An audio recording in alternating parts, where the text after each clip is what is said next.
Should I pay extra on my mortgage or fully fund a Roth each year? That's the question I got last time, the YouTube live stream I did. It was actually a real good question. And so we're going to dive into this, and I'm going to share with you my thoughts on that. All right.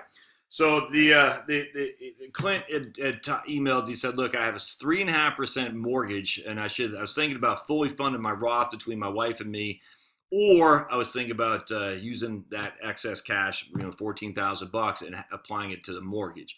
What do you think I should do?" And the answer, without question, is pay down the mortgage. Let me show you why.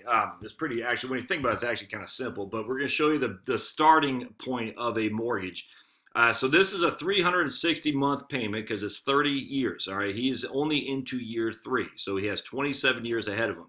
So what's happening is, in the first 15 years, the vast majority of your payments are going to interest. I mean, the vast majority of your payment is going to your 3.5% interest. Once you hit about 15 years, it's not quite 15, but once you hit this right there, and you're on the precipice now, you're looking down on the back end of your mortgage payment, then it's going to principal. And so the vast majority of this point of your payment is going to principal, which is why it usually doesn't make sense to refinance a note if you're on 80%, 75 to 80% of the way into it, because at this point the interest is irrelevant. It's really just a principal. Now, a couple things happen here. He's only in year 3, so he's basically right here. All right, there we go. Oops, right there. It's hard to do this backwards. Right there, he's basically right there, year 3. He's got a long way to go of interest payments. Secondly, what's the likelihood he's going to stay in that home for 27 more years? It's probably not high, but even that would be something I'd say, hey, are you going to stay in there or not? So at the end of the day, we got a long way ahead of us of interest to pay, without question. Now, part 2 is he's getting 3.5. It's costing him 3.5% a year on interest. All right, so the interest costs 3.5% a year. Presumably, he's not able to deduct it because of new higher standard deductions. Vast majority of people no longer have an interest deduction on their mortgage. So it's costing him 3.5% a year net. And if you look at the 10-year Treasury right now, all right, so we're looking at 10-year Treasury at 2.495. So we'll just say 2.5%. Is what I could get to lock up my money for a 10-year bond. So essentially, I am paying significantly more in interest to the bank than I could get in the bonds. All right, we do know that. So right now, if you're going the Roth route, it would make absolutely no sense to go into bonds because you're literally losing money. You're losing money. You're paying 3.5, you're getting 2.5. All right, but how about if I were to invest in stocks? What's the ability I might be able to get more than that 3.5 net? Because remember, this is net cost you. It's costing you 3.5%, no tax deduction. Even if it were tax deduction, it's not going to be much. I mean, the facts are, unless you have, a $1 trillion billion home with a $1 trillion billion mortgage, I mean, if you're only having a $28,000 of itemization, and you're only $3,000 in itemized deductions than over you were being standard deductions. So the itemization is just a non-starter here. So now we got to factor in what's the likelihood I could get more than 3.5% in stocks. And I think it's highly likely for sure over 10 years, 15 years, 20 years. I do, without question. I think it's highly likely. So you're saying to yourself, should I trade in a 3.5% guarantee rate that I'm paying to the bank for a hope that I'm going to get more than 3.5% in the stock market? Because if you're going to bonds, it's a no starter. I mean, that'd be dumb. I hate to say it, but it'd be dumb because bonds will not return the money that you're getting, that you're paying in interest to the bank.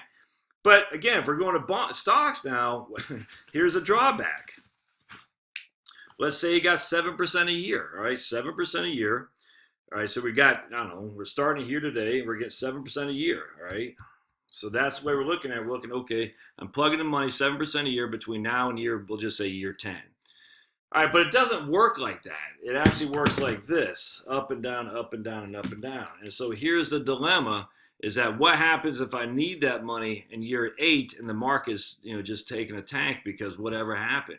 Well, yeah, I might have been able to get 7% a year average, but on this time when I need the cash, the market is down 13, 50%. I mean, whatever it would be.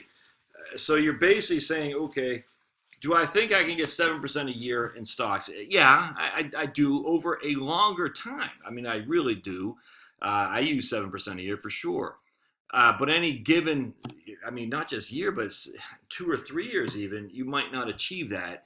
And if you're not going to achieve that and you're risking 3.5% guaranteed for the hope of getting 7% annualized between now and 5, 10, 15, 20 years from now. I just don't think it's a risk worth taking. I just don't.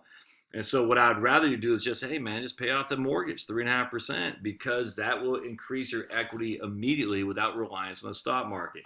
Many prognosticators, I don't necessarily believe it this negative, think the stocks will give us 5% rate of return. So let's just say you got a 5% and you're paying 3.5%. Right, so the 3.5% is fixed. We know for a fact that's going to cost you.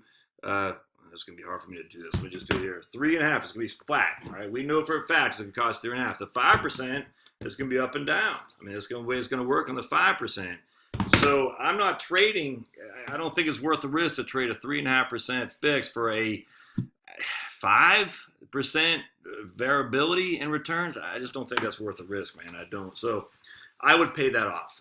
Now, again, if you were like a guy pointed out on the channel on the live stream yesterday, if you're knee deep in the mortgage, you're in year 20, you only got 10 years left. That's different because it's not costing you 3.5%. It's costing you at that 1.5.